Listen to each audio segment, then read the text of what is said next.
What's going on, guys? The Merciless Ghostie back again with just one question for you guys. What's your favorite scary movie? I don't know. Comment below and let me know. Ha ha ha ha! Hope everyone had a Merry Christmas with their families and have a healthy, prosperous New Year. We live in crazy times right now, but hopefully 2022 is a better year for everybody. Today I want to talk about Scream 5. Why I'm excited, why I'm worried, what will have me leaving the theater satisfied, all of the good stuff. The film only a few weeks away. I think it's a good time to get this Ghostie main's thoughts on it. Hopefully start a lively but friendly discussion. But for starters, I want to say that I'm a big fan of the first Scream. It's not my favorite horror movie or even slasher movie, but I always have a good time when I watch it. I like the change of pace from the other slasher films, and how it doesn't take itself too seriously, and how it pokes fun at all the slasher cliches that people had been thinking about for years up to this point about these films. But the novelty really wears off after the first film.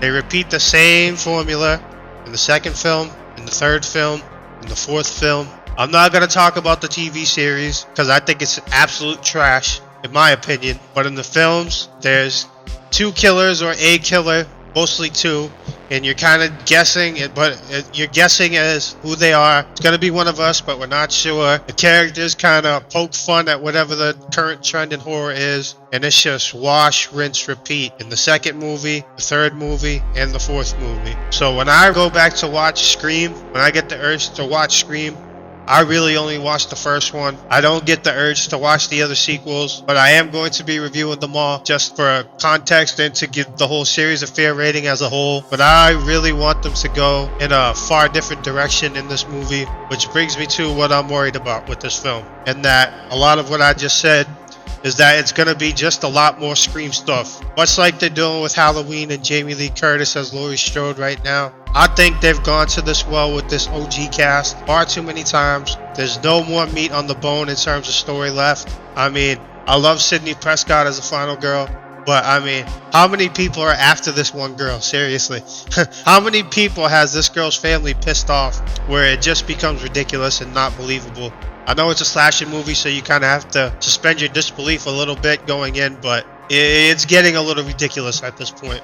But you have two killers, you're guessing who they are through the movie. The characters spoof whatever current trend in horror is going on. The killers die at the end. All of the OG cast lives again. Like I said, I think these characters have had their day in the sun. I think it's okay to move on and try different things. And that's really what I hope they do in this movie. I really hope they take it in a vastly different direction. They dump the spoof kind of flavor that they have to Scream. If you want to keep it there a little bit, sure, but I don't want that to be the tone of the movie like it is in the other four movies.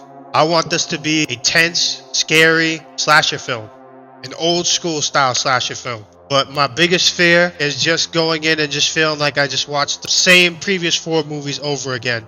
That would be worst case scenario for me walking out of the theater. But this brings me to what I'm excited about with this movie. I've been avoiding a lot of the marketing for it past the first trailer. I saw the first trailer and I really like what they showed. It does seem to have a bit of a darker tone. Doesn't seem to be as spoofy. Seems like it's a serious slasher film. So that's why I'm kind of just like, okay, I saw this one trailer and I'm okay with that. It looked new enough and it looked fresh enough to where I'm interested. And a lot of the marketing nowadays with movies will just ruin the movie. They'll spoil like 85% of the movie in the marketing. So that's mainly the reason why I've been avoiding it. I feel like the more marketing I watch, the more I'm going to realize, oh, it's just more and more of the same stuff with Scream. But what I want out of this film, I want all the OG cast to die. I want one of them to be working with whoever the new killer is, whether it's David Arquette or Courtney Cox's character, Gale Weathers. I don't want it to be Sidney as a killer. I just think that would be a bit of a stretch. Or if they wanted to bring someone else back from the original movie, which has been circling around on the internet for a while, have them work with one of the new generation. I would be okay with that too.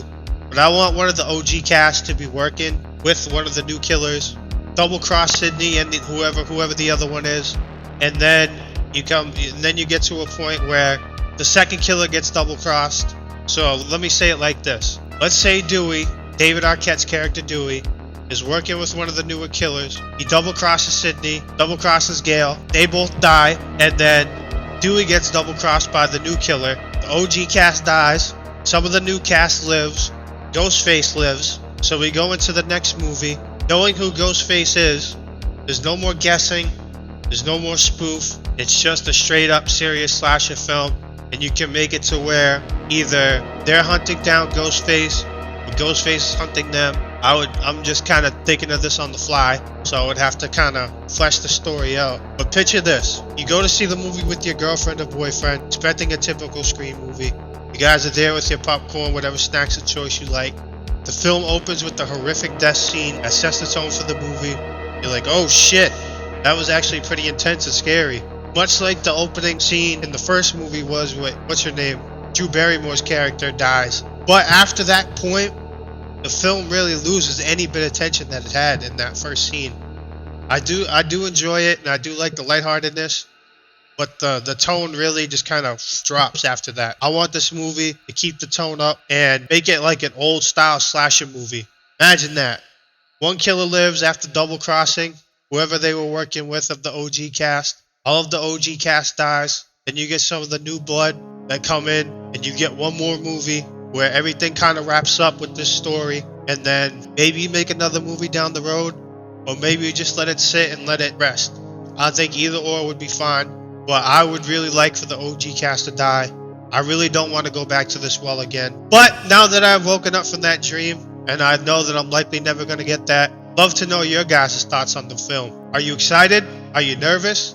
Do you want to see all of the OG cast live? Do you want to see all of the OG cast die like I do? Comment below and let me know. Also, if you're new, please consider liking and subscribing.